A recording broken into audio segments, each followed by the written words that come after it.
বৈষম্যবিরোধী ছাত্র আন্দোলনের অন্যতম সমন্বয়ক আসিফ মাহমুদ সজীব ভুঁইয়া যুব ও ক্রীড়া মন্ত্রণালয়ের দায়িত্ব পেয়েই প্রথমবার সচিবালয়ে অফিস শুরু করেছেন।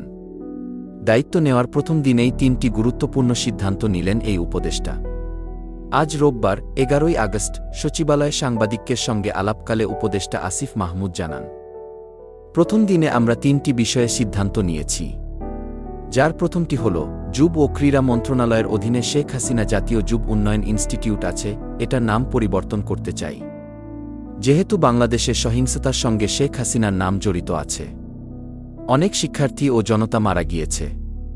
আমরা মনে করি তিনি এর পেছনে জড়িত।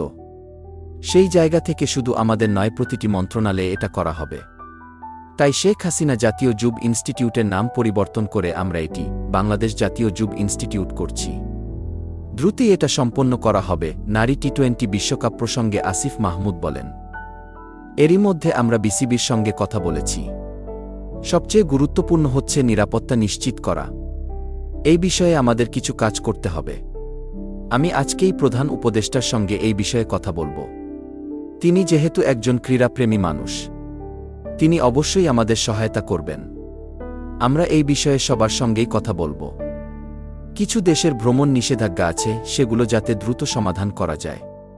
অবকাঠামোগত উন্নয়নের বিষয়ে যুব ও ক্রীড়া উপদেষ্টা বলেন, আমাদের যে কাজগুলো চলমান আছে সেগুলো যাতে দ্রুত শেষ করা যায় সেই বিষয়ে পদক্ষেপ নেওয়া হবে। আর বিসিবির বিষয়ে বলতে চাই, তারা যেহেতু একটি স্বায়ত্তশাসিত প্রতিষ্ঠান, তাদেরকে আমরা তো আর নিয়ন্ত্রণ করতে পারব না। আমরা তাদেরকে পরামর্শ দেওয়া ও নিতে পারব। আর বিসিবির সভাপতি অনুপস্থিত আছেন। অবশ্যই একটা সংস্থাকে কাজ করতে হলে সবার উপস্থিতি প্রয়োজন।